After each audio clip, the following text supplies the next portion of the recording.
Magandang araw mga ka-Wonder. Welcome back sa ating YouTube channel, Wonder Vlogcaster po. Pag-usapan natin tong sugat sa bibig ni Harry Roque. Sabi ng iba, meron daw siya Kaposi sarcoma. Sabi ng iba, ewan ko, babanggitin baka maano tayo ni YouTube, ano?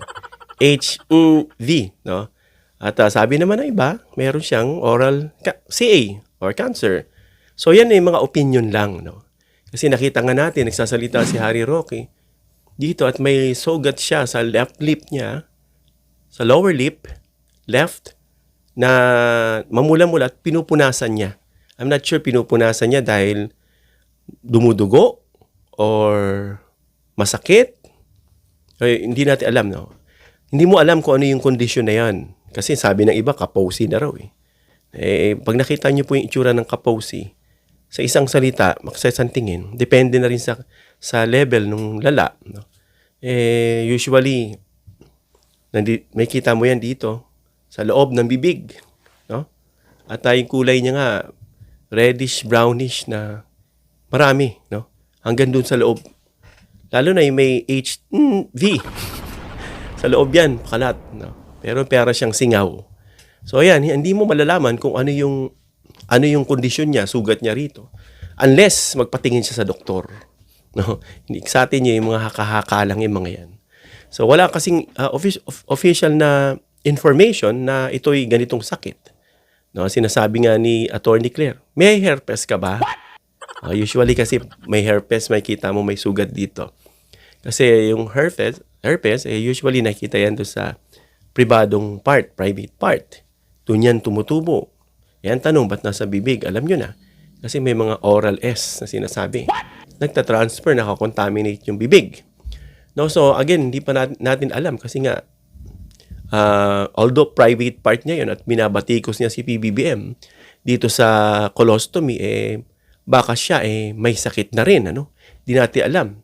To the worst, yung HV, no? At yung cancer. So, hindi naman tayo nag-wish ng masama sa ating kapwa. Pero kapag ikaw ay masama at nag-wish ka ng masama sa kapwa mo, kadalasan bumabalik yan sa'yo. Kaya sabi ng taong bayan, sabi niya nga magkasakit daw na hindi na raw gumaling kung ano na sinasabi kay PBBM nitong si Harry Roque noon. Hindi kaya kumatok na si karma sa kanyang buhay? Hindi kaya kumakatok na at bumabalik na sa kanya?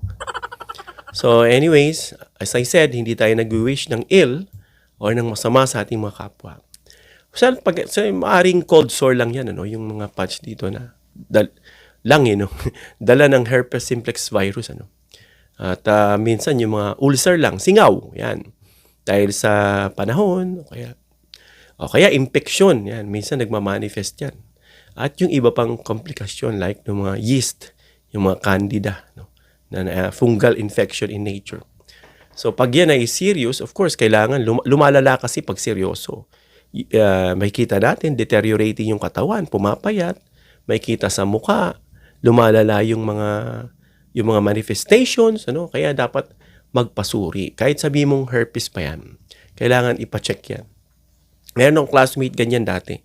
Isa siyang Iranian at napakahilig niya sa babae.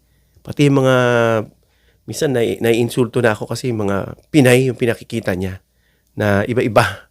At one time, pumunta ako doon para magpa-clearance kasi sa mag-medical student ka, lagi ka nagpapacheck ng clearance every year. Nakita ko siya, paikot-ikot at hindi mapakali. At meron siyang sugat sa bibig kasi meron siyang herpes. What? So sabi niya, yun, in-injectionan daw siya, ginagamot siya dahil sa sobrang hilig niya. No?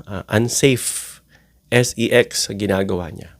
So, maaring nagkakaroon ng unsafe SEX ang isang tao kapag, of course, nakakontract siya ng ganyang mga STDs. Ano? So, yun din, education din sa mga tao na be safe. Stay with your partner. No? Be contented sa isa lang. Wag yung mga babaero, lalakero, wag na. Stay lang. Kasi bakit? You are protecting yourself and your partner. No? Para hindi na dumami kasi tumataas ang antas ng nababalita rito sa ating bansa. Kaya nga dito sa Quezon City may libre ditong examen, may kit dito na itetest mo yung sarili mo kung negative ka. So, wag na nating palalain at padamihin. Nag-start yan na nagkaroon ng katakot-takot nung nag-start ng call center, no? Na ang daming mga call center agents. I was one of the call center agents before. I was, actually, I worked for 5 to 6 different call centers, ano? So, iingat ka kasi nga doon nag-start yan. Hindi ko na i-explain pa or expound kung paano nangyari, basta maraming natagpuan, ano? So mag-iingat po at yung kay Harry hindi natin alam unless magpa-check siya. Pero may mga prejudgment na nga sila na usually kasi nga herpes yan nandirito sa part na to. No, yun sa labi sa ilalim. Usually dyan siya lumalabas. Hindi ko sinasabing herpes na yan ha. Pero kasi usual cases na nakikita ko dito, no, sa ilalim ng lip, mga usual na nakikita ko. Like dun sa classmate kong Iranian. Like dun sa coach na kilala ko na sa dito rin sa ilalim. So anyway, yun nga, hindi natin alam kung ano yun, kung malignant ba, cancerous ba yan, o serious health condition ba yan, hindi natin alam unless magpa-check siya. At sana itong lesson, wag tayo mag-wish ng masama sa ating kapwa kasi kapag ang Diyos ay nainis, ibabalik yan doon sa nag-wish ng ill sa kanyang kapwa. Kumbaga, entrust natin everything to God. Sabi niya nga, vengeance is mine. Kapag somebody did something wrong to you, wag mong balikan. Sabi nga, do not avenge. Let God take care of it. Kasi sabi niya, vengeance is mine. Hanggang dito lang tayo maka-wonder. Comment down below your opinion. Please give me a thumbs up if you like this video para ma-share ni YouTube sa iba pa. Please share this video para malaman nila tungkol dito sa sugat ni Harry Roque sa labi niya, kung yan ba ay serious or contracted, no? And please subscribe, hit the notification bell icon, and choose all bilang suporta sa aming mga content creators. Hanggang sa muli mga ka-wonder. God bless.